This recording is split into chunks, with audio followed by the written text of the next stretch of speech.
What's up, guys? Welcome back to another episode of the Hoopers Lounge with myself and Alex. And today is a pretty standard NBA recap episode. I know last time we did a mock draft, so now we're just kind of catching up on news, injuries, and all that kind of stuff from the last couple of weeks of NBA basketball as we approach the All-Star break. So that's where I'm going to start here today with the All-Star starters. I thought, just initial thoughts, I thought they kind of got them right. Like, I don't really have anyone that I'm like, they don't deserve to be an all-star starter. I think there's one that could have gone either way, literally, because there were two players that ended with the exact same amount of votes, which is absolutely crazy. I don't think that's ever happened before in the NBA when it comes to like starters versus bench player having the same amount of points for an all-star game. But we'll start in the East, which I think the East is pretty cut and dry. I think they got it right. Giannis, Cade, Maxey, Brunson, and Jaylen Brown.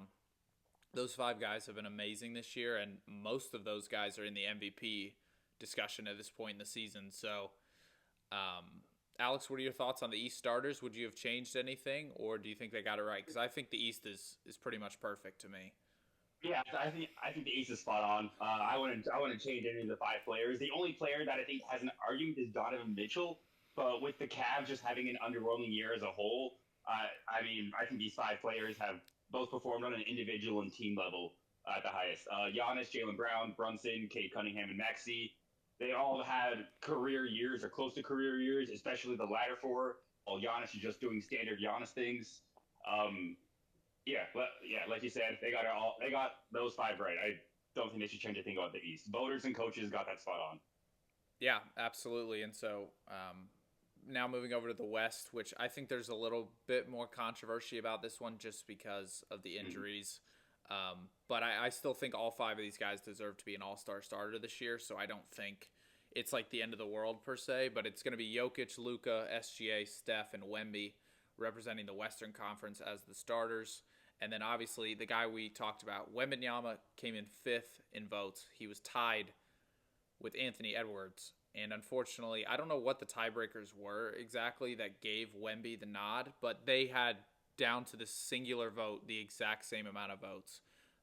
I think personally at this point in the season, I think Ant probably should have made it just because he's played more games. However, like I said, I think Wemby is deserving of the spot as well. So it doesn't bother me too much. But I think if I had to choose, I would have probably put Ant in at this point in time. What do you think about that? Yeah, I'm fine with Wemby being an All-Star starter. I know when we did our All-Star predictions, I didn't include Wemby just because of the ad-libbed injury rule we made. But he has, for the most part, been healthy, been playing, albeit on a minutes restriction. And even though he's only playing 20 minutes a game, he's still the impact he's having on every single game he plays is insane.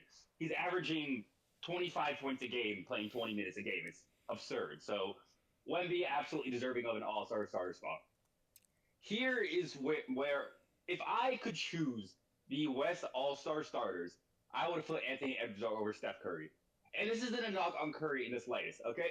Curry, like the impact Curry has, the gravity he brings on offense, no player in the history of the NBA will ever match what Curry can bring to that side of the ball, right? And this isn't a knock on Curry at all.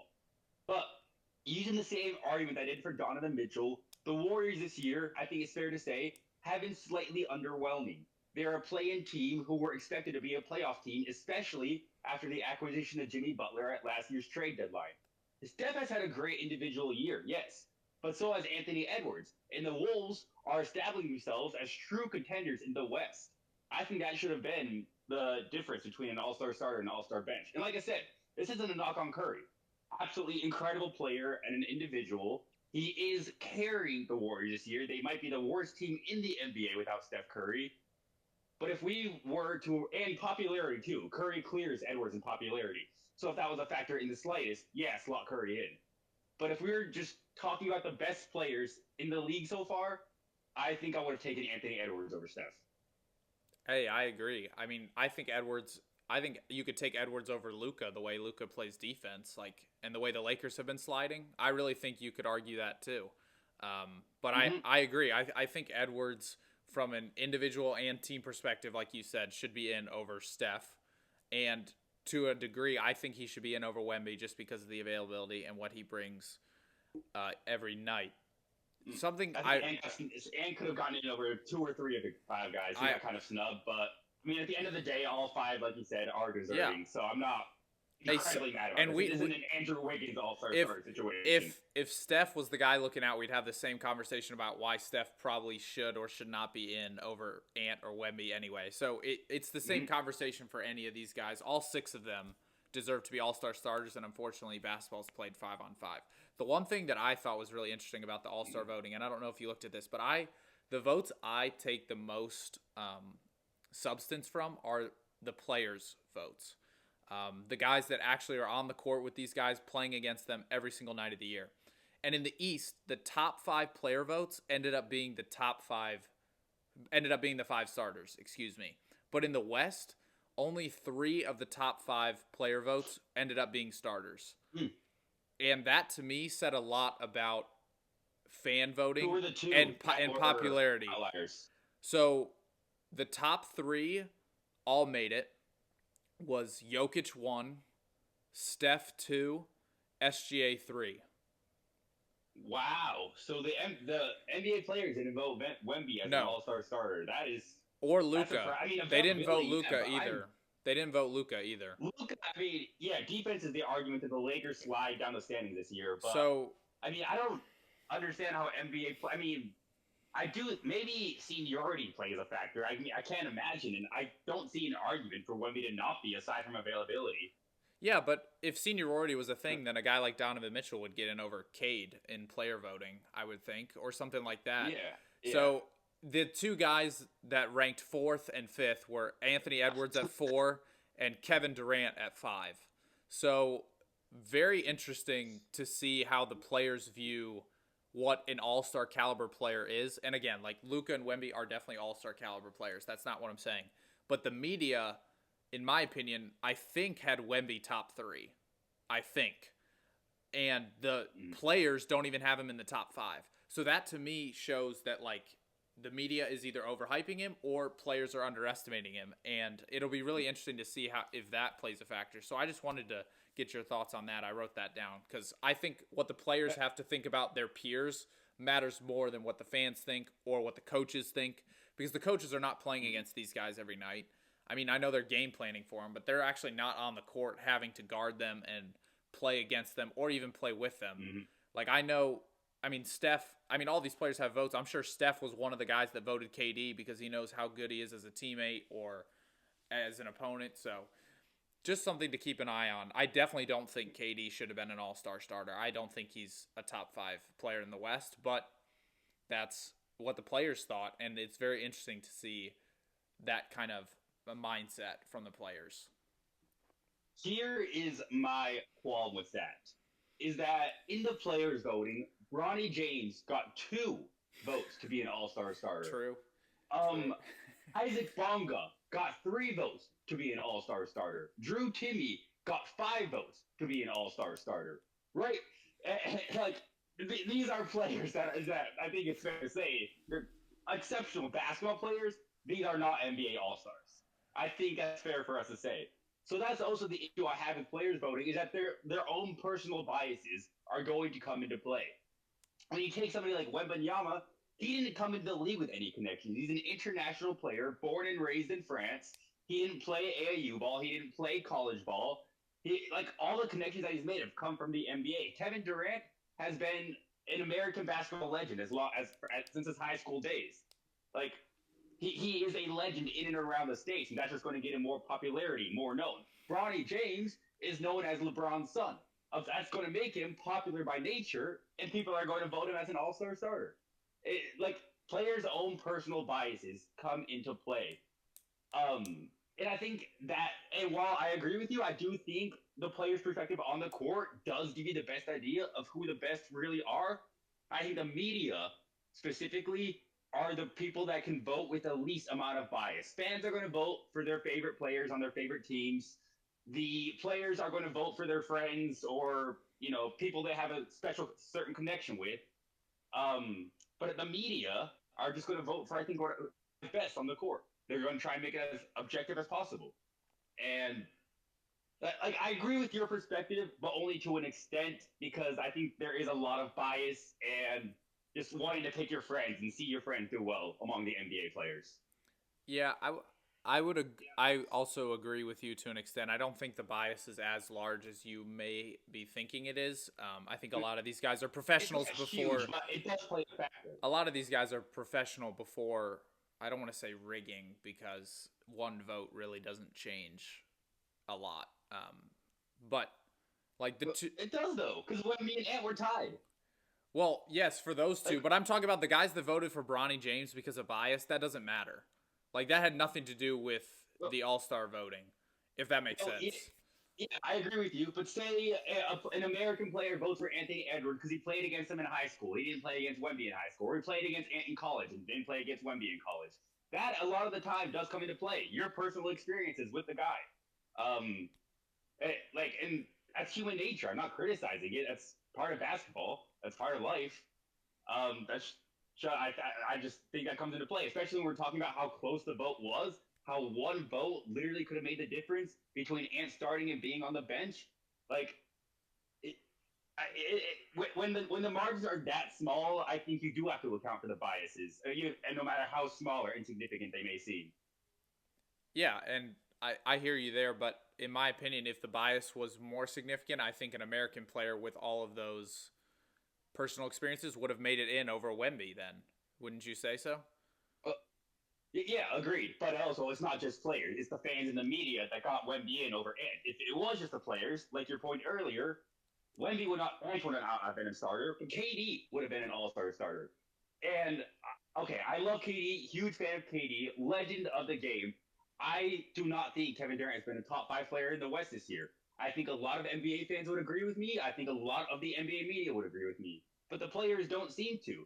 And I think that is a reflection of the bias. KD is a legend. KD is an idol for so many young players in the league. You know how many 20, 25, 18 to 25-year-old players grew up watching and idolizing Kevin Durant? When they get a chance to say who should make an All Star, yeah, they're going to put down their favorite player of all time. If I ever made the NBA and I had an All Star vote, or I was in the media, I would be voting 45-year-old Giannis to make an All Star. Right? That's what I'm going to do. My favorite player of all time. You will be writing in 50-year-old Steph to make his All Star appearances, just because you want to see your favorite players. And that's, I mean, NBA players at the end of the day, they're fans too. They can play the game at the highest level, but they love the game just as much as the fans do. Obviously, if not even more. So yeah, they're going to want to see their favorite players. KD is a legend of the game. KD is a lot of our favorite players' favorite player. And right, he would have been an all-star starter if we just went off of the players. So like you said, and like he did get in over Wemby. So to your point, you're right there. But like it, yeah, you can't say bias not play a factor uh voting, or at least in the play poll. That's why I'm taking that seriously. I feel like every year there's jokes and memes about these irrelevant players getting all-star starter votes, and when that's the case, it's hard to take the players' vote extra seriously. You don't see the media voting for Bronny James to be an all-star starter. Yeah, no, I hear you there, and I also don't think the players should be the only ones voting. I just think that when I look at the votes, that's how I kind of gauge who are the best players in the league. Like, it's just very interesting that I think people really players especially really value two-way impact. When I look at a Mm-hmm. guy like Ant and KD having more votes than Luca, I think that is definitely a factor because teams know that when we Yeah, play against the Lakers, we can score on Luca every possession if we wanted to. But you couldn't say that about Ant or Wemby or KD. I feel like so. okay. Yeah, I was about to say Wemby just because you didn't include him. I feel like Wemby right now is the best two-way player in He basketball. is. So Yeah. to say they prioritize two-way players, but then they don't name him as an all-star starter. Also, shout out Luca because yesterday Luca had like 8 clutch time defensive stops in a row into a game-winning charge. So shout out Luca is the first time in my life I've ever seen him play defense. He balled out yesterday. Besides the point, Wemby, I think the only argument against him being an all-star starter is the minutes restricted he's on. Mm-hmm. Maybe it's hard for these NBA players who are playing 35 to 40 minutes a game to pick this guy who's playing 10 to 15 minutes less than them. Like that's tough. These guys are busting their ass and they're getting outplayed by a guy who's playing 20 minutes a game. That's a blow to that's got to be a blow to the ego. So I mean, I think that's the only logical or reasonable argument to exclude Wembenyama because I don't think there is an argument that he hasn't been a top 5 player in the league, much less the Western Conference. Oh yeah, I agree with that wholeheartedly. And I think the reason he was left out is because of injuries, and the reason Luka was left out is because of his atrocious defense. Um, but it's interesting. Like the votes all come together, and Luka and Wemby are still all-star starters, which at the end of the day, again, like they deserve it as well. But it's just interesting to see how the East perfectly lined up and the West was a little more scattered. And maybe that just shows that the West is more wide open than the East. That could be it too. There's more top end talent in the West than there is in the East. But yeah, it'll be interesting to see the All-Star game. I'm really excited. I think this new format's going to be good, and I'm looking forward to it. Yeah, I agree. I mean, hockey recently brought out USA versus the four countries challenge for their All Star Weekend format, and I know last year the NHL's All Star Weekend was electric. People wanted to represent and compete hard for their nations. So while it isn't necessarily nation, the people might have, or the players, the All Stars might have more pride playing for USA in the world versus just East versus West. So maybe it'll incentivize them to play a little bit harder, try with a little more effort. I mean, that's the goal of this change. That's what Adam Silver's been trying to do for years. So if that happens, then yeah, I would say it was incredibly successful. And yeah, to your point, I think it was interesting to see how the East lined up perfectly and how the West was a little more scattered. It does show the variety of. I mean, the East is pretty. I mean, it's pretty consensus. I think the fans, media, and players were all pretty united on the top 5 players. But to see how much parity there was in the West, yeah, like you said, it shows how competitive the West might be this year, how deep the playoff race might be, when every one of the playoff teams might have a superstar that can theoretically carry your team to at least a playoff series win. It'll be a bloodbath in the West, whoever comes out. It'll be fun to watch. Yeah, the playoffs are going to be insane, and yeah, that we'll get to that a little bit farther down the line. But you're right, the West will be an absolute bloodbath, and whoever wins the West will definitely have earned it at the end of the year. All right, transitioning now into some major injuries that took place since we last talked. Injuries. Yeah, we'll start with the biggest one, and that is Jimmy Butler, who tore his ACL and is out for the season. He did this about a week ago now. The Warriors look completely lost without him. I would say the one bright spot to Jimmy Butler getting hurt is that Jonathan Kuminga is finally getting the opportunity that he has deserved since his playoff run last year. Well, and unfortunately, he just got hurt with a hyperextended knee. So the Warriors are in a downward spiral. I've heard rumors about them trading for a lot of different players, and to be honest, I would take the approach of next year. The Warriors need to be absolutely all in next year. I think you should really think about not punting away this year, but next year should be the year that you really just say, Steph is getting older. Jimmy's going to be back healthy. You make trades this year that help you for next year, if that makes sense. I would not necessarily make an all-in move for this season if I were the Warriors. I think you view next year as kind of the last dance, so to speak, for Steph and Jimmy and the Warriors. I think next year, once Jimmy comes back, Steph will be, again, another year older. Next year is probably your best chance to win a championship, I would think, with Steph at the helm. Because after next year, I mean, he's going to be way older. Jimmy, who knows if he's going to be a Warrior. So that's my ploy. I think Kuminga, obviously, him playing and getting hurt is tough. I still think he needs to be traded. I know a lot of people are saying we need to keep Kuminga now that Jimmy got hurt. No, you still need to trade him because when he's a free agent in the offseason, he's not re-signing with the Warriors. He despises this coaching staff and despises this organization. So, and rightfully so, the kid has been dealt a bad deck of cards throughout his career, in my opinion. And so he must be traded so that you get at least something in return for him. Even though Jimmy's out for the year, I still think you need to move on from Kuminga, and I think NBA fans and Warriors fans need to accept that this year is probably lost. I think Steph will keep us competitive, obviously. I still think we'll be one of the 8 teams in the Western Conference playoffs, but I would be shocked if the Warriors won a playoff round this year, and I'm personally okay with that because I think next year is the year where they really put all their chips into the table. So that's kind of my takeaways from the Jimmy Butler injury. Yeah, what are your thoughts, and where do you think the Warriors should go from here with the trade deadline approaching? In terms of the short term, in terms of this season, aside from losing Steph, this Jimmy injury might have been worst case scenario for the Warriors, especially considering that they gave up a lot of pieces to acquire him at last season's trade deadline to make them a contender for this season. They made that exact. You know what you were saying about how next year was supposed to be the year. That's what everybody was saying about last year. That this trade for Jimmy Butler was supposed to help them contend this year. Well, now that he's gone, they can't contend this year. Like, Steph is good. Steph is good enough to still maybe win you a playoff series. And maybe I should not be doubting Steph Curry, but I do not think at this point in his career, he can carry you to a championship. Maybe I'll be proven wrong. I mean, Steph is an all-time great, but I don't think he will be able to.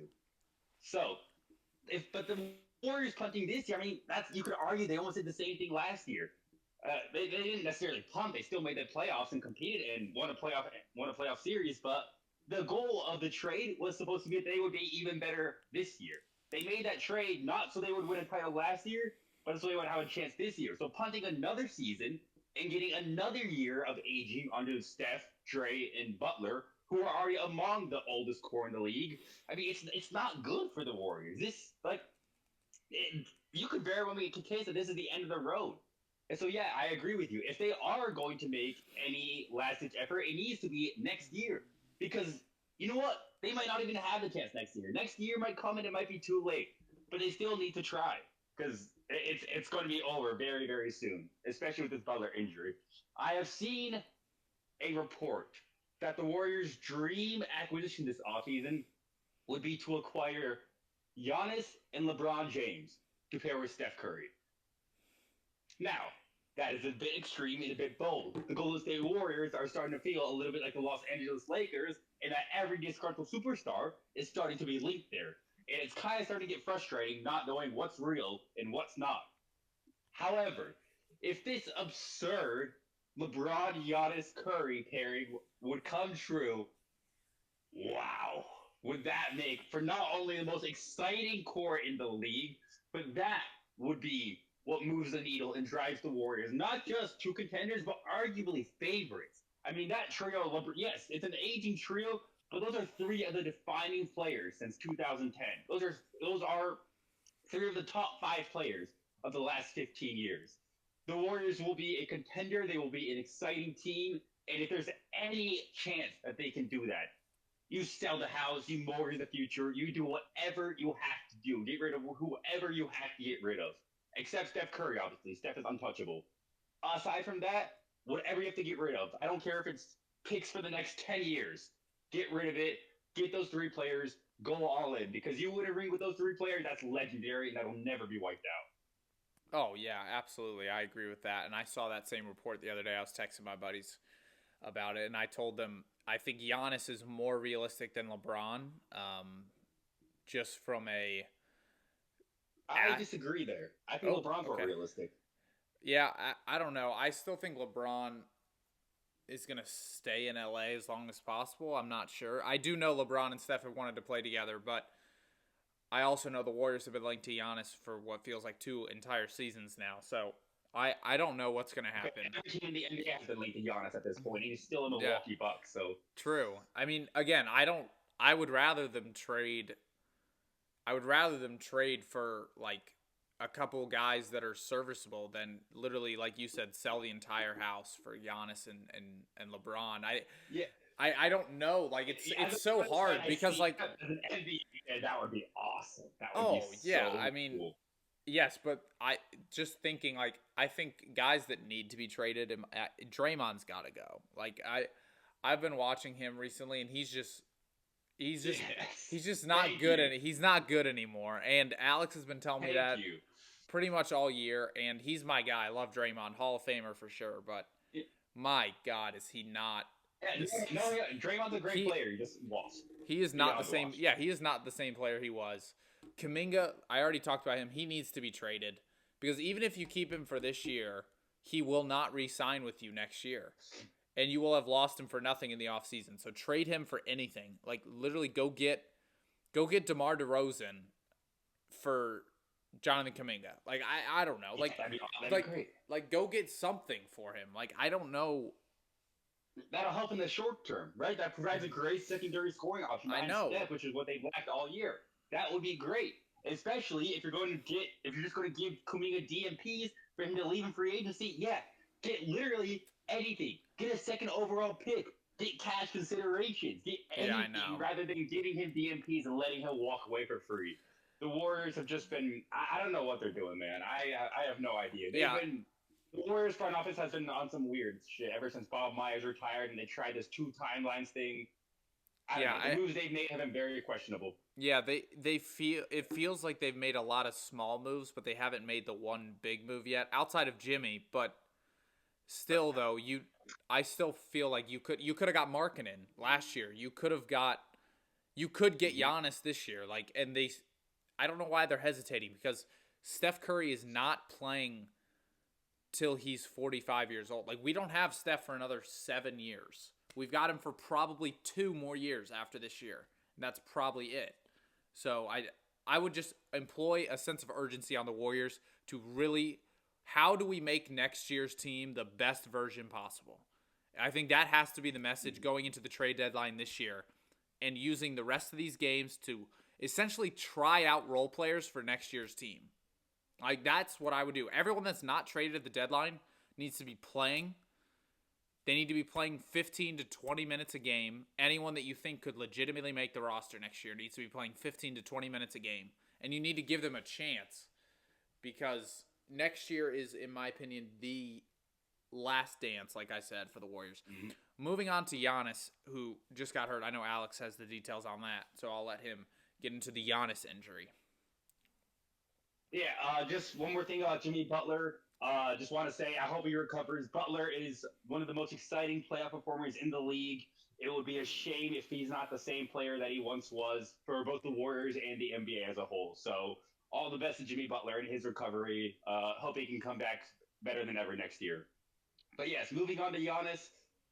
In the last game the Bucks played, he suffered a calf strain, got subbed out at around halftime, and is now expected to miss 4 to 6 weeks. This is the second calf strain that Giannis has suffered this year. That's going to cause him to miss time, and this injury will kick him out of MVP and All NBA consideration, unfortunately, which ends a 7-year streak that Giannis was on the All NBA first team. That will come to an end due to injuries. As unfortunate as this is, Giannis in the past couple of weeks, I know he reiterated that he's not going to request a trade, but he has looked frustrated, openly frustrated, and that's something that Giannis has never showed. Even the past couple of seasons when the Bucks were early first round exits, he was never showing public frustration. But the past couple of weeks, he's been sitting on the bench alone, clearly frustrated and emotional because his team's losing. He booed the crowd in Milwaukee once after the Bucks were down by 20 in a game, and the crowd started booing the team. He booed the crowd right back. I've always said I do not think Giannis is going to be traded unless I hear from him. But I have never seen Giannis frustrated like this, and that makes me think he does really want out of Milwaukee. He does not he wants to go somewhere where he can win. He wants to go somewhere where at least he's happy. He has a chance. Because this Milwaukee team, it's terrible, man. It's awful. He has no chance. He is doing the absolute most for this team, and they're still losing. It is absurd. The individual year Giannis is having, by the way, it's a tragedy that it's going to go underrated because he's not going to make an All NBA team. Because he is having arguably the best year of his career. Giannis has been balling. It is unreal. So shame that the NBA is going to be missing him for the next month to month and a half. Shame he's not going to be in the All-Star game. Shame that the incredible season that he had is not going to get the recognition that he deserves. And I mean, the Bucks are not going to be a playoff team without Giannis. The odds that they were going to be even with him were looking dimmer and dimmer by the day. Without him, the chances are zero. So I think the chances that Giannis was traded this offseason with the Bucks missing the playoffs completely has gotten a lot higher.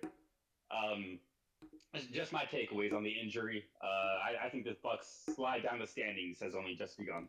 Yeah, currently sitting in 11th in the East, but they're a full 2.5 games out of 10. So, yeah, they are on the outside looking in for sure. And when you lose your best player, that's obviously no bueno. I agree. I think Giannis. What's really concerning is the body language that you pointed out. He's been visibly, upset and frustrated. He even went to a press conference and talked about how he might need to start demanding the ball more. And I kind of put that on Giannis's shoulders, but also like as a coaching staff, you got to tell those young guys who runs the show. Okay. Like you at some point, Giannis, yes, maybe Giannis does need to demand the ball, like in the locker room at halftime. Like, hey, boys, like we're down 5 here. I've only taken 6 shots. Like, let me get the ball a little bit more in the second half. But from a coaching standpoint, are you not telling them every day in practice who runs the show in Milwaukee? Like, do you not run offense through Giannis in practice? Like, I just don't understand how it goes to a games and you have 3 to 4 guys taking more shot attempts than Giannis in a singular game. That makes start on the coaching staff.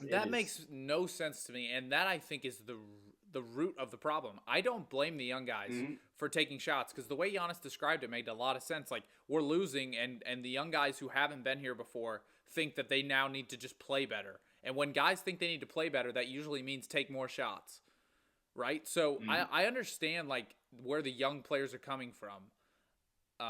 And do I agree with what they're doing? Absolutely not. But I can understand why they're doing it at least.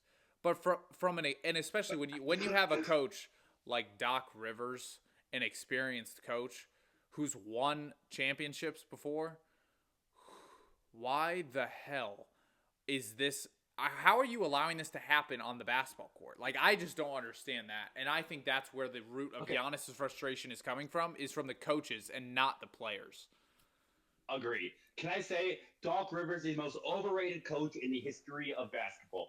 Doc Rivers' entire legacy is carried by the 2008 ring that he won with the Boston Celtics, with Ray Allen, Rajon Rondo, Paul Pierce, and Kevin Garnett. I could have coached that team to an NBA championship. Are you kidding me? That is among the most talented teams ever assembled in the NBA, that foursome. That is an insane amount of talent. And you know what? They still needed 7 games in the finals to win. So they almost won in spite of Doc Rivers' coaching job. And you know what he's done since then? He took a 3-1 lead in the playoffs 4 different times. 4 times with the Clippers, he choked 3-1 leads. And somehow, even after establishing as a reputation as the biggest choker, Milwaukee, who just won an NBA championship, it started off their season 30-13, fired Adrian Dantley because they thought Doc Rivers would be a better fit. What incarnation have you seen that gave you that impression? I mean, we were 30-13. Looking, those were the good days. Why did we fire Adrian Griffin when we were 17 games above 500 for Doc motherfucking Rivers, man? And not only that, we have Darvin Ham on our as an assistant coach. Just thought I'd point that out. Yeah. So our coaching staff is terrible. The most recent game that we won, I think it was against the Hornets. Don't quote me on that. But they drew up a game-winning alley-oop play to take a lead with like 5 seconds left. You know who drew up that play? It wasn't Doc Rivers. It wasn't Darvin Ham. It was Giannis. Giannis drew up that play. Giannis is coaching the team, dude, because the coaching staff is so incompetent. Giannis is essentially the player coach. You're right. You're completely right. It isn't the player's fault in the slightest. It is the organization's fault for failing to surround Giannis with talent and for surrounding him with the most incompetent coaching staff in the NBA. It is unfathomable how they have wasted the prime of a top 20 player to ever touch a basketball. It is frustrating as a Giannis fan, as a Bucks fan. Doc Rivers needs to be gone after this season. They should have never fired him to begin with. You know what? They should have never fired Mike Budenholzer to begin with, but that's besides the point. Doc should have never been hired as a Bucks head coach. That was the beginning of the end. I love a good Alex rant. Those are my favorite. I love a good rant. I agree Oh with my you God, wholeheartedly. man. I think Doc is the root of the problems in Milwaukee, and like you said, the organization as a whole. Is there anything else you want to touch on before we get into some teams and players that we like what we see? I've got a couple written down that I'd like to get into, but is there any other injuries you want to talk about real quick? One more injury I want to mention before we move on. Ja Morant. His name has been thrown around in trade rumors a little bit. He's expected to be out until at least after the All-Star break due to an elbow sprain. So I know Ja, his name has been, like I just said, he's been thrown around in trade rumors. I don't know if this injury is going to affect whether or not he gets moved. I know the market for him was already robust, so I'm sure with this injury, that's not going to incentivize teams to trade for him anymore. So the injury, I think that just means Ja's more likely than not going to stay in Memphis towards the end of the year, and they're going to be looking to move him in the offseason rather than at the deadline. That's just my takeaway from the injury. Yeah, I agree. I think he's probably a Grizzly for the rest of the year. Jaren Jackson Jr. is the name I'd be looking at the deadline out of Memphis. I think he has a better chance of getting moved than Ja from that standpoint. All right, so a couple of the teams I wanted to talk about, two in particular, both in the Western Conference, and this is a question that I have seen on the internet that I didn't really think would be even asked. The Suns are currently in fifth in the West, and people have been asking who won the Kevin Durant trade because the Suns are one game worse than the Rockets, and the Rockets had serious they had serious championship aspirations, and I still think they're a contender. That's not where I'm going with this conversation. But if Phoenix was able to trade away arguably their best player and be just as good as the Rockets this year, I think this, like, who really won the KD trade? I don't know. Mm-hmm. I don't know, because long term we all knew it benefited Phoenix. But if it's also benefiting them in the short term, I seriously think that Phoenix is looking back on that trade and they should be praising whoever signed the papers on that thing, because I did not think we would be having this conversation midway through the year. I was high on Phoenix in the offseason. I thought they were going to exceed expectations, but I never in a million years thought to myself they would have won the KD trade, not even a full year after it happened. So I want to get your thoughts on that. I think that Phoenix right now could look at it and say they've won the trade, and Houston is still a contender. I still think Houston's very good. But once KD's gone, I think Phoenix runs away with this trade. And I'm looking at the standings right now. The Suns are legitimately one game out from fourth, which is where the Rockets currently sit.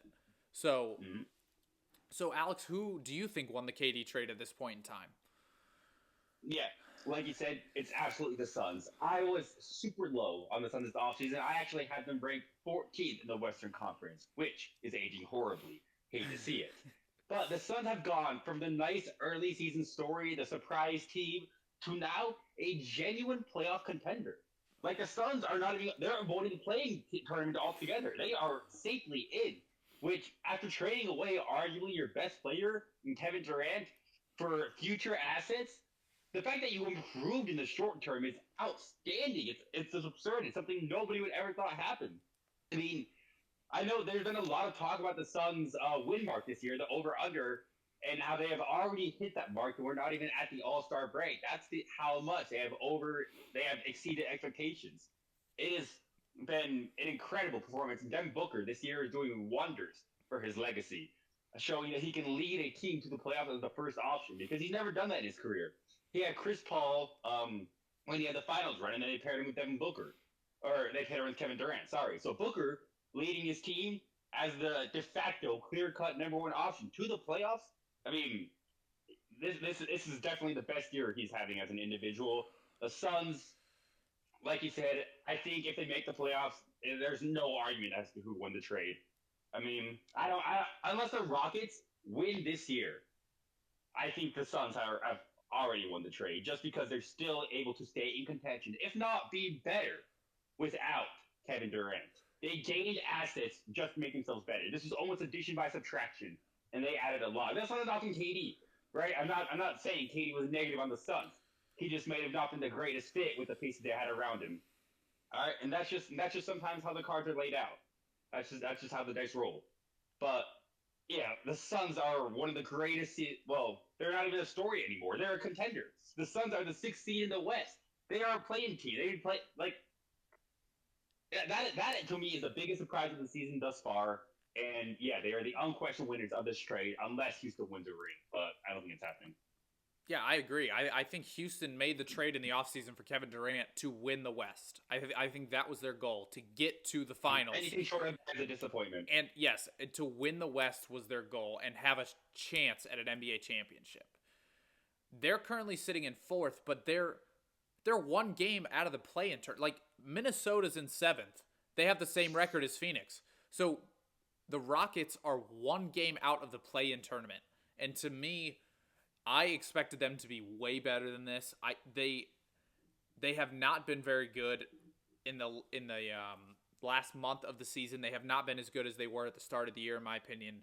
And Houston, again, like, if they don't come out of the Western Conference this year with Kevin Durant and Şengün and Amen Thompson and this loaded roster that they built through the draft and through trades, Phoenix, it's almost highway robbery for me.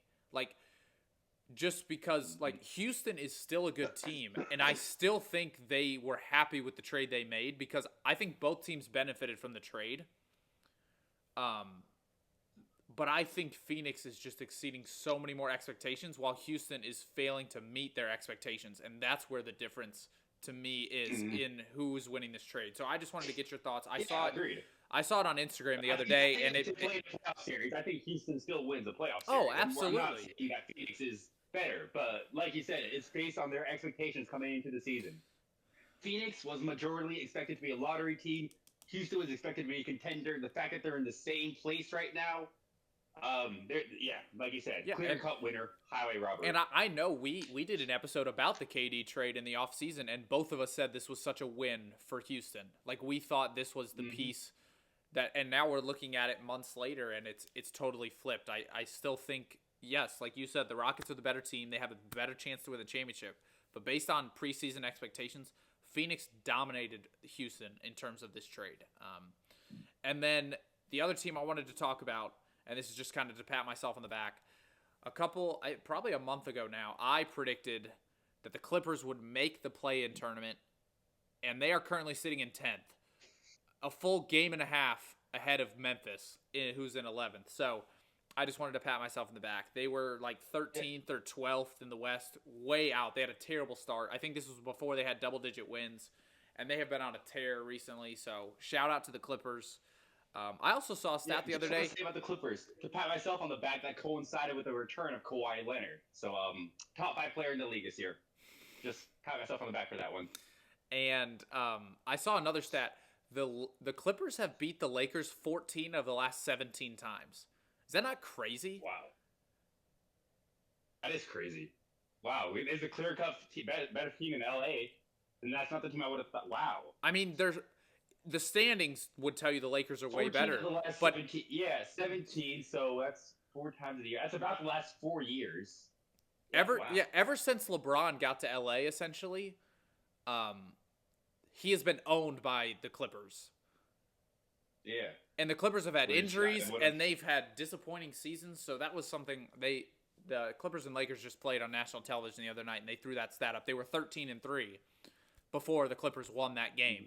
So very, very interesting stat to me, and I expect them to keep playing well. They're only 2 games behind Portland. I think they're going to jump Portland here in the next month or 2. Agreed. I think they're going to jump Portland, and I think they're going to get they could jump. I don't know how the Warriors are going to look without Jimmy. They could jump the Warriors the way they're playing. They are one of the best teams in the league right now. So those were the 2 teams, the Suns and the Clippers. I wanted to highlight those. Yeah, definitely one of the hottest teams in the league right now, the Clippers. The return of Kawhi Leonard. Kawhi has been, he's looked like the best version of himself that we've seen in years. And, yeah, it's awesome to watch. Talking about another player that we've seen looking like the best version of himself in years, how about Joel Embiid on the Sixers? You predicted the Sixers this year to come out of the East, but you gave the caveat. That is if Joel Embiid, you made him to go to the Eastern Conference Finals. My bad. But but I come with the caveat that is if Joel Embiid can return to NBA form. Well, how does 38 points yesterday sound? How does a 30-point triple-double 2 games ago sound? And Joel Embiid, I mean, he's dunking again. He's catching alley-oops. He's blocking shots. I mean, he looks like he's never been hurt in his life. And it is, like, I've never been a fan of Joel Embiid. I am not a fan of the way that he plays basketball offensively. I think he was kind of the original foul baiter after Harden. But it is always awesome to see a player who has faced so much adversity and so much difficulty throughout the careers with injuries come back and, at least for a few games, for a stretch of time, look like the dominant player they once were. Kawhi is doing it. Embiid's recently been doing it. The Sixers have looked good. They lost a tough game yesterday. I take that back. They won in overtime. I was about to say they lost a tough game because the refs were completely against them, but they even beat the refs. So shout out the Sixers. Shout out Embiid for turning up recently.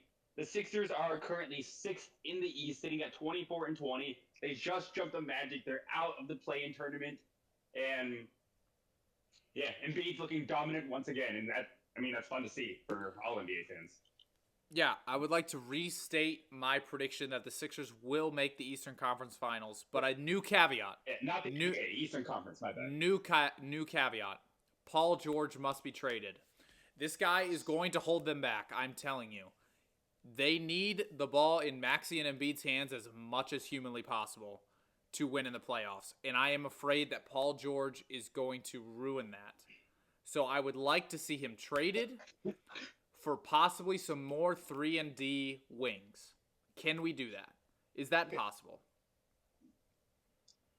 I disagree with that. I think instead of that, Paul George needs to be willing to settle for a smaller role. Yes, like you said, to win the playoffs, the Sixers need the ball in Maxey and Embiid's hands, but not Paul George's. At this point in his career, he cannot be the first or second option on a championship contending team. But Paul George right now is still, at the very least, an above-average defender, even with age taking a few steps off his game, and he can still knock down three-pointers. He can still create his own buckets if need be. So I think in terms of 3-and-D players, you can do a whole lot worse than Paul George. It's just a matter if Paul George is willing to settle into that role of being an off-ball, catch-and-shoot threat, not being in charge of running the offense or setting it up like he's been doing for the majority of his career. If he can do that, I think he can be a very positive asset for the Sixers this postseason. Overall, with his contract, I think he is a negative, and I think the Sixers would eventually like to move him, but I still think that he can be a huge help for the Sixers this postseason. But he does eventually have to be moved. His contract is only going to age worse and worse. It's just, the Sixers should have never signed him to that max deal to begin with. But they did, so they have to live with that mistake. I think he can still be a contributor at the very least this year. Yeah. The name that just popped in my head. This is a guy that I think every single contender should be trying to get, and that is Trey Murphy off the Pelicans. I think he would be such an upgrade for Philadelphia over Paul George, in my opinion. Okay. But obviously agree. That's like best case scenario. But that's kind of like where my head would go. I think every team in the league that's contending for a championship this year would love to get a guy like Trey Murphy off the Pelicans. The Pelicans know that. So they're setting his trade value at 2 first-rounders minimum. And I don't think the Sixers or any team want to give up that much to Trey Murphy. Great player, a player that every team needs, but like 2 first-round picks, especially in the middle of a season, that's kind of a lot to give up for somebody that's never even made an All-Star appearance. So it's a big ask, and I think the Sixers will be willing to at least run it back with Paul George one more year and reassess in the offseason. Okay, can this guy still help us win? Can we upgrade him without sacrificing too much of our future? Because they're going to have to give up a lot to get rid of Paul George at the contract he's on. They're going to have to get rid of young players or draft picks, especially if they want to acquire Trey Murphy instead of just dumping Paul George as a salary dump. So the Sixers would have to give up a lot just to get rid of Paul George, much less acquire an upgrade for him. So I think sticking it with him this year is the best option for him. See how he does in the playoffs in the competitive setting, and then you can reassess his standing on the team afterwards. Yeah, fair enough. We haven't seen him play the playoffs with Philly. I mean, he was hurt last year. Philly underachieved. Maybe he plays in the playoffs this year and he's the 3-and-D threat that every team needs. Maybe he becomes the Trey Murphy, right? It's just about if he's willing to settle into that role. And that's sometimes tough for former NBA superstars to be willing to take a reduced role later in their careers. Yeah, we've seen it not work time and time again. So, all right, fair enough. Any other teams you want to touch on before we get to the end segment? Now, Philly's the one I wanted to mention. Shout out Embiid, man. I'm not a fan. I'm not a huge fan of Embiid, but it's good to see him back and playing healthy and looking like his MVP form once again. Absolutely. All right, so closing segment time. If you guys watched last episode, we did the same type of game for the Eastern Conference, so Alex will walk us through this again with a little bit of a wrinkle today. So I made a spreadsheet of every current NBA player who has scored 40 points or more at least one time in their careers. The last episode, Max went through the Eastern Conference, and he went 12 out of 15 on teams. It was a hell of a performance, 80%. We like to see it. However, we like to make things a little difficult on the Hoopers Lounge, so we've upped the ante today. Max is not allowed to look at player rosters this year. He has to name the players on the dome. I'm going to give him the team, of course, but he's got to be able, and I'm going to give him the number of players. But he can't look at the rosters. It's got to come from the memory. So, Max, I'm going to say, if you could repeat 12 out of 15, you know ball. That'd be a hell of a performance. Is that a safe goal for you? Are we going for 12 out of 15 again? No, my goal is double digits without the rosters. I'm going for 10. If I can get 10. 10 out of 15 is fair. That's a good goal. That's my goal today. Also, I just want to iterate, I'm only allowed one incorrect guess per team. So once I get more than one wrong, it's done. So I really got to lock in here and focus on these teams. All right, Max. That being said, you ready to take on the West? Oh yeah, I'm locked. I'm fine in the West. The wise man once said, "I'm fine in the West." Yeah, well, the wise man is about to get traded, so let's hope the same doesn't happen for you. We'll start off with your favorite team. Good little war for you, the Golden State Warriors, who have 2 players on their roster that have scored 40 points in a game. I don't think it should be that difficult. Yeah, I'm gonna go with Steph and Jimmy. Yeah, there you go. We're 1-1. Hell of a start. Steph and Jimmy. Steph has done it 75 times in his career. Jimmy Butler has only done it 8, but he also has 8 playoff performances with 40 points. He has the same number of regular season playoff games with 40 points. Also, fun fact, Butler has not scored 40 points in the regular season since he was a Chicago Bull. So it's been a minute since we've seen the Jimmy Butler 40 piece in the regular season. That's a great stat. That's surprising when I found out, but Steph and Jimmy are the 2 Warriors. We'll go on to the Lakers, who I think this should be another easy one. They have had 3 players score 40 or more points. Yeah, I'm going to lock in LeBron, Luka, and Austin Reeves. Bang, we're 2 of 2. A hell of a start. Luka has done it 53. LeBron has done it 79 times. And Austin Reeves 4 times. But that's I think at least Luka and Austin Reeves' number should go up. Yeah. LeBron has also done it in the playoffs 29 times, which is by far the most among this list. Crazy. That's insane. 29 40-point games in the playoffs. That is crazy. Shout out LeBron, man. Also, Luka has the highest career on this list after his 73-point game a couple of years back. Just thought that was worth mentioning. We'll go on to the Clippers now, who have had 4 players. And this one might be a bit tough. All right, so I'm going to lock in Kawhi and James Harden. They've definitely scored 40. Both of those are right. Yeah, they've definitely scored 40. Now, this is where it gets tough. They have some guys on their roster that can shoot the ball. And I'm thinking one of them is Bogdanovich, if he's still on the Clippers. This is where the rosters would really help me. Zubac, I don't think has scored 40. John Collins is another guy that I could see. Maybe he scored 40 in Atlanta, but this is tough. I'm gonna go with my gut and lock in Bogdanovich. Bogdanovich is correct. He's done it 1 time. Yeah. Hell of a pull. I thought that's the one you would miss at this for. I cannot believe you. I would not have got that. Hell of a pull there. You got 1 more player, 2 more guesses. Well, the fact that you think that's the one I would have missed, that makes me think this one's going to be a little easier. So, who else is on the Clippers these days? Yeah, here's the one and only hint I will give you. Just a reminder, injuries are being considered. Okay, so it's somebody... Players who are injured and active are on this list. Okay. That's the one and only hint I'll give you. All right, so I've got 2 guesses here. Yeah, this is tough. I'm blanking on their roster here. Collins probably hasn't scored 40. Zubac has not scored 40. Who else is on that roster?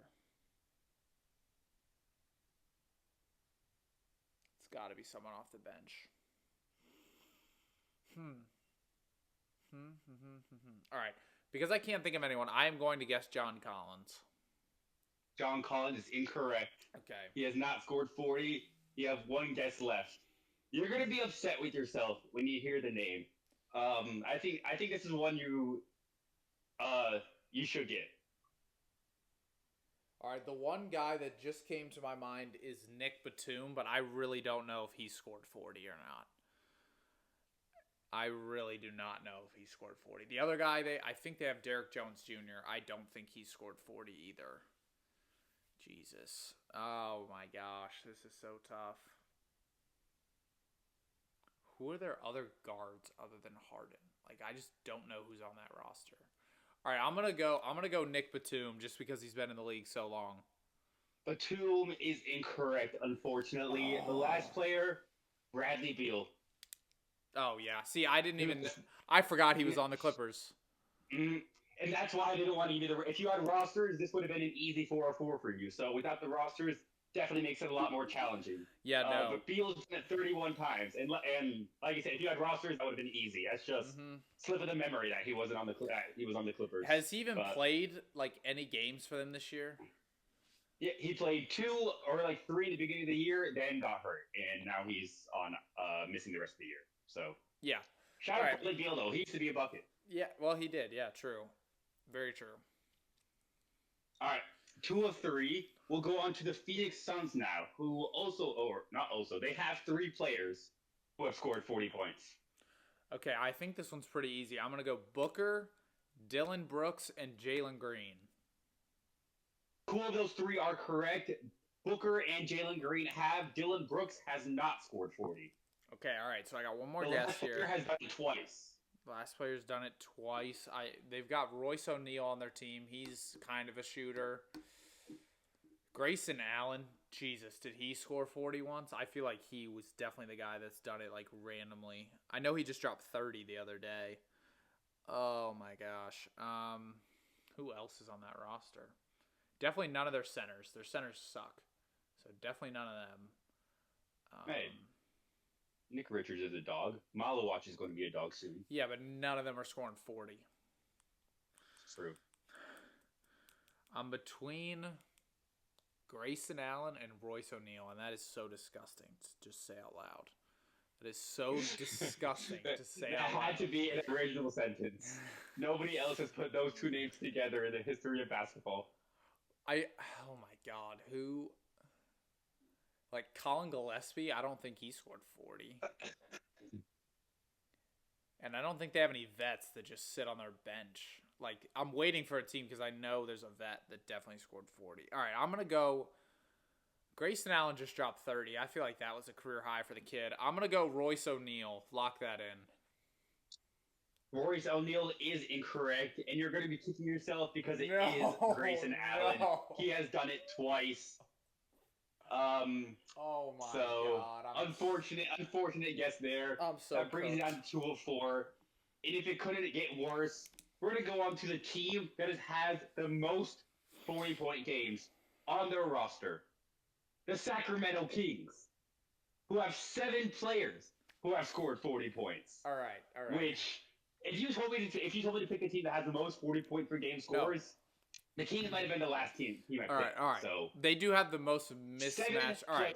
All right. Lock me in Westbrook, DeRozan, Levine. Lock me in those 3. Those 3 are good. Got you on those. All right. I'm going to take a risk here in the middle, and I'm going to lock in Dennis Schroeder. I think he scored 40. Dennis Schroeder has.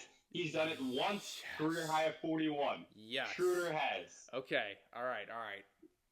Oh. You got 3 more. Keegan Murray. Keegan Murray has. He's done it once, a 47 bomb. Come on. Keegan Murray is in. 2 more. All right, I'm going to lock. This is. I'm going to lock in Sabonis, but I really don't know if he scored 40. Sabonis has one time scored Come on, 40. lock me in. Here we Okay. go. One player left. God, this is so tough. I know they have that Mitchell. No, they don't have Mitchell anymore. He's on the Heat now. I don't know if he scored 40. But we already did the East, so that's irrelevant. God, who else is on their roster? Who else do the Kings have that would have scored 40? Like nobody. Oh, this is so hard. The fact that you pulled Dennis Schroeder and not this guy is a bit surprising to me. Schroeder, Really? Sabonis, and Murray have all done it one time. This last guy has done it twice. Okay. Okay, that doesn't really help me. Like I just don't know the Kings roster like that. I'm not betting on these guys. Like that's the problem. Most of my knowledge is from sports betting these days. Oh my god. Okay. Who else is on that roster? Like the fact that I just went 6 for 6 makes me feel so good, but if you can't close the deal, it don't matter. all right, I know they have Keon Ellis, but I don't know if he scored 40. That's the one name that keeps coming to my head. So he probably will end up being one of my two guesses. Who's like? Do they have a backup center that's like an absolute dog, like back in his prime? It's got to be someone like Westbrook, who they like just picked up and did it not with the Kings. Jeesh. You still have two guesses, so I know. The problem is I can't think of two players that play for the Kings. that is a bit of an issue there. That's the problem. All right. Give me Keon Ellis. Guess. Keon Ellis has not scored 40. All right. While I'm thinking, look up Keon Ellis's career high because I really don't know if he's even been close. Yeah, I don't even know if he scored 30, to be honest. Let's see. Prove me wrong. Keon Ellis has scored 33 points, although it came in a loss, so I don't even know if that counts. Okay, so yeah, it definitely counts. I don't know. Yeah, it does. I was hating. I don't know any other players on the Kings. I just named all 7 players that I know on the Sacramento Kings. Are we gonna have to chunk this up to? No. Give me another like 30 seconds here, and then you can count me off. You're gonna be frustrated when I say that name. This is a player you know. I'm sure it is. That's why I just don't know the Kings like that. I'll give you 10-second timer. Yeah, that's fine. I'm probably not. 5. Yeah. No, I don't know it. I don't know any players. All right, 2 of 5 now after we finish through the first division. The last player, Malik Monk, who has done it twice. Yeah. Okay. He's good. Yeah, he is. He's good. Okay.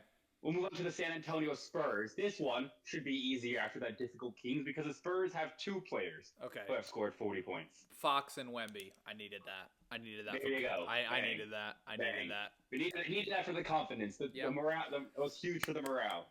Huge. Brings you back up to 500. 3 of 6 on the day. We'll move on to the Dallas Mavericks, who have had 6 players with 40 points. All right. Anthony Davis, Kyrie. Bang, bang.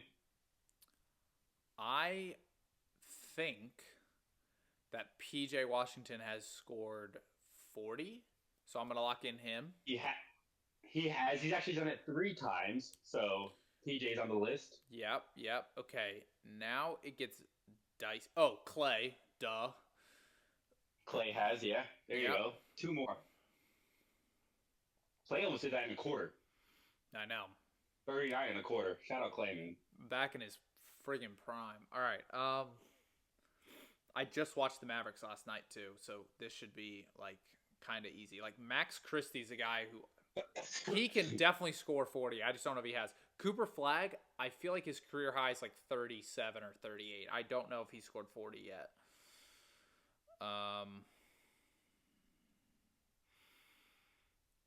Let's see. Gafford, I don't think has scored 40. Powell definitely hasn't scored 40. Tim Hardaway, I don't think plays for them anymore. Huh. What other? You still got two guesses. You haven't got one wrong yet here. You got a mulligan. All right, I'm going to go Max Christie. Christie has not scored 40. Okay. All right, lock in, Max. Two players left, one guess. Flat. I don't Or, think I guess flat. two guesses if you get it right. But all right. I'm going to go. I feel like he could have scored 40. Maybe. I'm going to go with Najee Marshall. Unfortunately, he has not scored 40. Although, that was surprising to see. I thought Najee Marshall was going to be one of those random veterans on this list. God. But Najee has not scored 40. The last two, Cooper Flagg. Just a few episodes ago, we talked about how he became the youngest player since LeBron to score 40 points in an NBA game when he dropped 42 points. Of course he did. So Flagg is on this. list, and the final player was D'Angelo Russell, who has done it 6 times. Oh, I forgot he was on the Mavericks. I never would have got him. That's all right. I never would have got to him anyway. 3 of 7. And I'm going to say this next team, you are not getting this next team. It's the Houston Rockets, who have had 4 players. But one of these players is the most absurd name on this list. All right, KD Şengün. There you go. That's 2. The third guy is low-key tough because I like all their players are so young. It could have been any of them. I'm thinking of the teams where the Rockets had nobody, but this guy was on their team. I'm gonna lock in an absolute snipe. Give me Jayshawn Tate 40 bomb. Jayshawn Tate has not scored 40. What a sentence that was. What is his career high, by the way? Let's find this out. I have no idea. But I feel like he could have scored 40. Jayshawn Tate, what a pull. He scored 32. That's more than I thought. But yeah, all of these guys can score 40. That's the problem. Like, literally all of them can score 40. I think if you're in the NBA, you're capable of scoring 40 absolutely. points. Two players left, one guess. Like, this Houston one was tough. Did Reed Shepherd? Did he score 40? Amen Thompson, I don't know if he scored 40 or not. Jabari Smith, Tari Eason, there's just so many guys on this team. All right, well I have 2 left, so I gotta guess 2 guys here. I'm gonna guess Amen Thompson and Tari Eason. Those are your 2 guesses? Yes. Neither of them are right. So that's another strikeout on the Rockets. Okay, I just want to say, even if I had given you rosters, I don't think you were getting this poll. The Fred VanVleet is the 3rd player, injured. Tough memory. He hasn't played a game for them. Okay, my God. I know, but he is on the roster. That's what I mean. Injuries are tough. My 4th God, player. He hasn't played a game. Jeff Green. Where are you going to get that? No way was I getting Jeff Green. No way. I think I could have given you a roster. That still would have been tough. Jeff Green has scored 40 points in his NBA career. Shout out the vet, man. Yeah. He gets a sick poster dunk every year. So. True. Yeah, he scored 40 I gotta points lock too. it. I gotta lock in here. I gotta go perfect. That puts you at 3 of 8. I gotta go perfect to get to 10. So let's lock in. We'll move on to the New Orleans Pelicans, who have had 5 players with 40-point games. All right, Jordan Poole, Murphy, Zion. That's 3 of 5. There you go. This is, again, another problem where I just don't know the rest of their roster. Jeremiah Fears is good, but I have no idea if he scored 40. Who else is on that team? Saddiq Bey is on that team. He definitely scored 40. Yeah. Saddiq Bey was a tough pull. He's only done it once, but he had that random 50 bomb. So I know. Saddiq Bey had scored 40. That I thought would be the toughest pull on the Pelicans. I think you should get this last player. He's a former All-Star. He's done it 6 times. Oh, former All-Star. Holy shit. Okay. Former All-Star on the Pelicans. So that rules out the rookies, Fears and Queen, which I was kind of leaning to Fears, but all right. That's very former All-Star who's done it 6 different times. Chris Middleton's on the Wizards, so that's not him. He's also in the Eastern Conference. Yeah, I know, but he's on a bad team. Former All-Star. Interesting. I'm guessing he was not an All-Star with the Pelicans. Because the only All-Stars I can think they've had recently are Zion and Anthony Davis.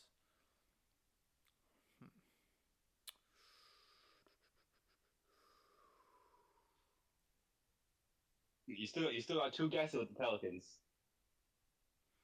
This no roster. Although I think I kind of narrowed down a lot of candidates with giving you a former All-Star. I know it's the problem. I just don't know the rosters. The rosters are what's killing me. Who the hell is a former All-Star on the Pelicans? He must be so washed. Like, it's not DeMarcus Cousins. He's retired. Shout out Boogie, man. Shout out Boogie. Jesus, who is on the Pelicans?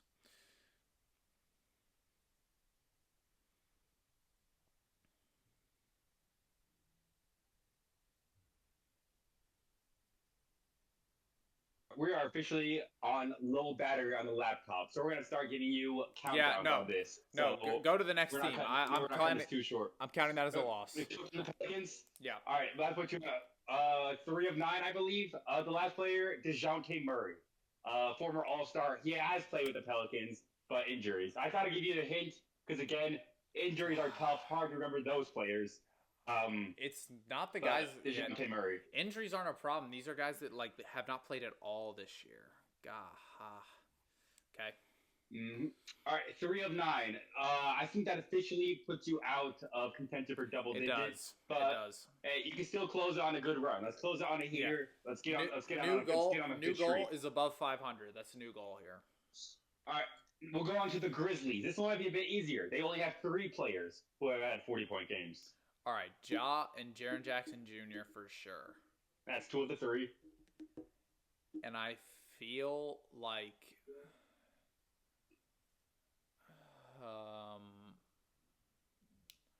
I'm going to go... Oh, he doesn't play for them anymore. I was thinking about Luke Kennard, but I think he's on Atlanta now. I don't think he plays for Memphis anymore. Kennard is not in the Grizzlies anymore. All right, we'll give you 15 seconds more. I'm going to go with Cedric Coward, the rookie. Coward has not scored 40 yet. One more guess. All right. Give you a guess every 15. Give me Aldama. Final guess. Santi Aldama has not scored 40 points. Unfortunately, the last player on the Grizzlies that has is GG Jackson II. Yep, never would have got that. That's fine. Who I think he did it in the final game of the regular season. So of course he did. Again, full there. But GG Jackson, former 5-star recruit, South Carolina baller. Next up, the defending champion Oklahoma City Thunder. There's a lot of players you could choose from this team. They only have 4. Can you find the 4? Shea, Jalen Williams. Those are 2. Jalen Williams only has 1 regular season game with 40 points so far. So he almost missed this list entirely. He had 40 in the finals, but talking regular season games, he almost was off this list. Lou Dort definitely didn't score 40. On their bench, Caruso, did he ever score 40? AJ Mitchell, if he didn't score 40 this year, he would have never scored 40. Aaron Wiggins. Isaiah Joe is such a sharpshooter. Wow, this is actually tough. How many more do I have to get? 2? Yeah, a lot of good players. 2 more. All right, you got 2 guesses. I'll be mad if I don't guess Chet, so give me Chet. Chet has not scored 40 yet. Okay, that's fine. Give me...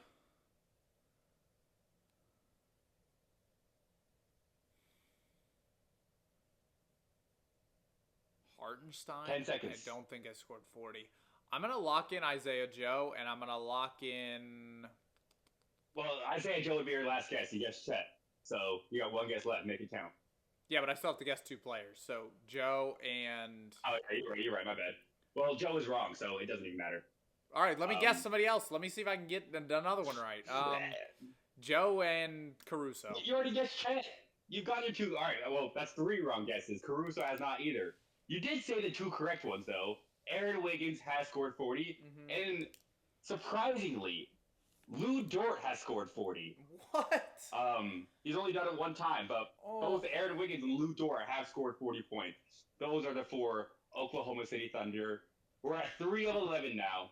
Oh my god. But I think this is one you should get. This team up next. We have the Denver Nuggets, who also have had 4 players score 40 points. Jamal, Jokic, Gordon, and Cam Johnson. 3 of those 4 are correct. Johnson has not. All right, they have Valanciunas. I feel like he. Oh. I really hope I'm not wrong here, but I'm gonna go with Peyton Watson because I think he did it this year. Peyton Watson has not scored 40. Oh, and you're gonna be mad it's Tim Hardaway. It's Tim Hardaway. I know. It's Tim Hardaway. It is Tim Hardaway. Oh my god! I knew. Tim Hardaway has done it twice as well. Look up Peyton Watson's career high, dude. Like, I think he's gonna be on this list sooner than later. I think he just had his career high of 38 a few games ago. 35, okay, and yeah, that was on January 22nd. So literally 3 days ago, he had his career high. I should have got that. I literally said Tim Hardaway earlier. I literally said him. You did say Tim Hardaway. That's why I thought you were going to get it. I thought you were going to snipe Hardaway on the Nuggets. I'm such a fraud. 3 of 12. We got the last 3. We'll go with the Portland Trailblazers. They also have 4 players. All right, Drew Holiday, Denny Avdia. Bang. And here we go again. I don't know the rest of the Blazers roster. Like, oh, Shaedon Sharpe. Shaedon Sharpe has not scored 40. What? Which, yeah, oh my god, how is he not? I said last episode that I was almost more surprised by some players who hadn't scored 40. Shaedon Sharpe was on that list. He has not scored 40, and that shocked me too. Jeremy Grant.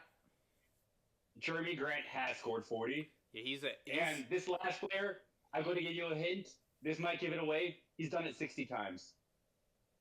60? 60. He scored 40 60 times. He has. A 5 mark on this list. Holy Jesus. You're going to be so mad at yourself if you don't get this. I'm already mad because I would have guessed him by now if I knew who it was. Like, that didn't help me. I would have known a guy who scored. Yeah, if you had a roster, this would have been easiest guess ever. And he scored it 60 times. He is on the NBA's 75th anniversary team. He is an all-time great. On the Portland Trailblazers. On the Portland Trailblazers.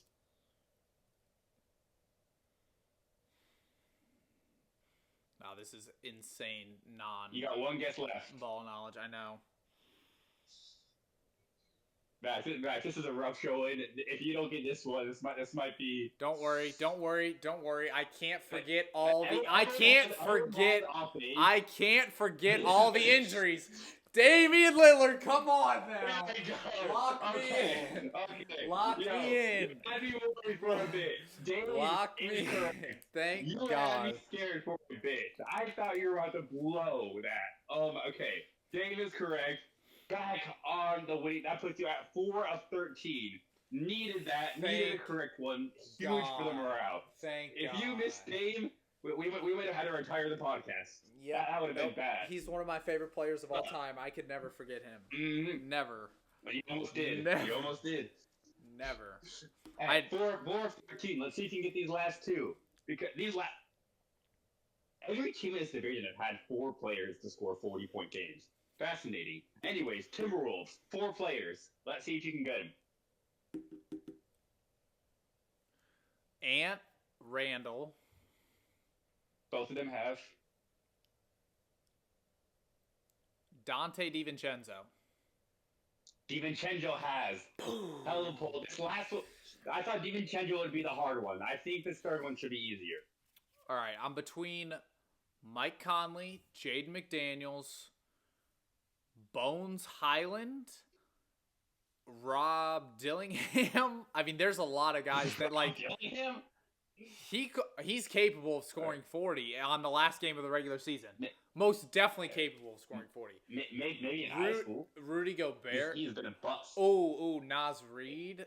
All right, how many guesses do I have left? You still have 2 guesses. I have 2 guesses. You still got 2. Okay, I'm gonna go with Naz Reid. Naz Reid has not scored 40. Okay. McDaniels. Oh, you named him. Well, I named everybody on their roster. Okay, not exactly, but you're close. Pretty much. Yeah, I know I named him because they have a lot of good players. Gobert would have only scored 40 on 20 dunks because he doesn't make jumpers and he doesn't make free throws. So he would have had to dunk the ball 20 times, which I think he's incapable of doing. So I'm not guessing Gobert. I don't think it was Rob Dillingham or Bones Highland. I don't think they scored 40. They probably are in the 30 range. It's McDaniels and Conley, and I'm going to go with Jaden McDaniels. 50-50 guess. You picked wrong. It was Mike Conley. God damn it. Unfortunate there. Hey, you had it. You had the process down. The results just weren't there. You named Conley, though. You were close. Yeah. All right. 4 of 14. Let's see if you can go 5 of 15 with the Utah Jazz, who have the 2 most recent additions to this list in terms of names. Yeah. Do they have 4?